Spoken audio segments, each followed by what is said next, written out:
गेहूं बेच के मक्का खाना, मेवाड़ छोड़ के कहीं नहीं जाना। मेहंदी रंग लाती है सूख जाने के बाद, और चित्तौड़गढ़ की याद आती है रानी पद्मिनी का पहनावा पहनने के बाद। जो नीचे यहाँ बनता है, जो हिंदुस्तान जिंक की चांदी के वहाँ पे बनता है, नीचे बन के, नीचे से बन के ऊपर आता है, जो आगे देखने को मिलेगा जो फोटो में काम करते हुए, वहाँ से आप ले सकते हैं। और रजाई जो है ना बहुत फायदेमंद है। जो शिमला कश्मीर जाते हैं ना बर्फ में, जब 10 रजाई ओढ़ते हैं, वहाँ एक रजाई से काम हो जाता है। और जोड़ों में, और जो घर में बड़े बुजुर्ग है, जो जोड़ों में, पीठ में, कमर में, घुटनों में दर्द है, तो उसको बिछा के सोना है। उसको एक बार फिटकरी के पानी से धोना है। कैसे?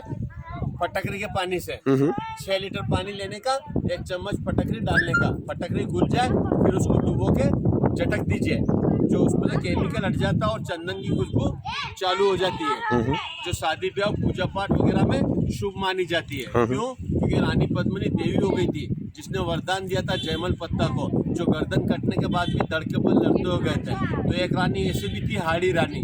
जब अमर सिंह चुंडावत, जब सुनिए, एक रानी ऐसी भी थी, हाड़ी रानी।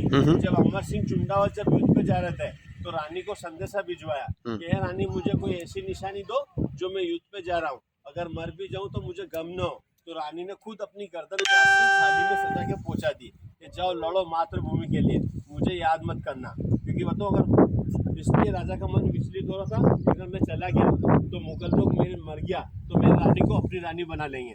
उससे बचने के लिए रानी ने खुद गर्दन काट के थाली में सजा के पहुंचा दी थी। और त्याग में किसने त्याग किया था? तो पन्ना दायमा ने।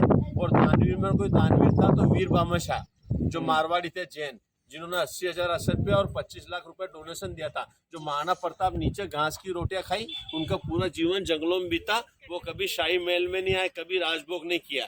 तो उन्होंने 3 प्रतिज्ञा ली थी कि जब तक चित्तौड़गढ़ को आज़ाद नहीं निकालूंगा, चांदी के बर्तनों में नहीं खाऊंगा, पत्तल दोनों में खाऊंगा, घासपुर पे सोऊंगा, शाही बिस्तर पे नहीं सोऊंगा, और मूंछों के ताव नहीं दूंगा। जो उनकी हाइट थी 7 फुट 7 इंच, जो उनका वजन था 140 किलो का, उनकी हाइट 80 किलो का कवच, 45 किलो का बाला, 45 किलो की 2 तलवार अपने मियान में, और 45 किलो का बाला, ये सब लेके 160 किलो का लोहा लेके फिर वो हवा से बातें करते हुए चेतक दौड़ता था, जो गुजरात का था, काठियावाड़ी। चलिए।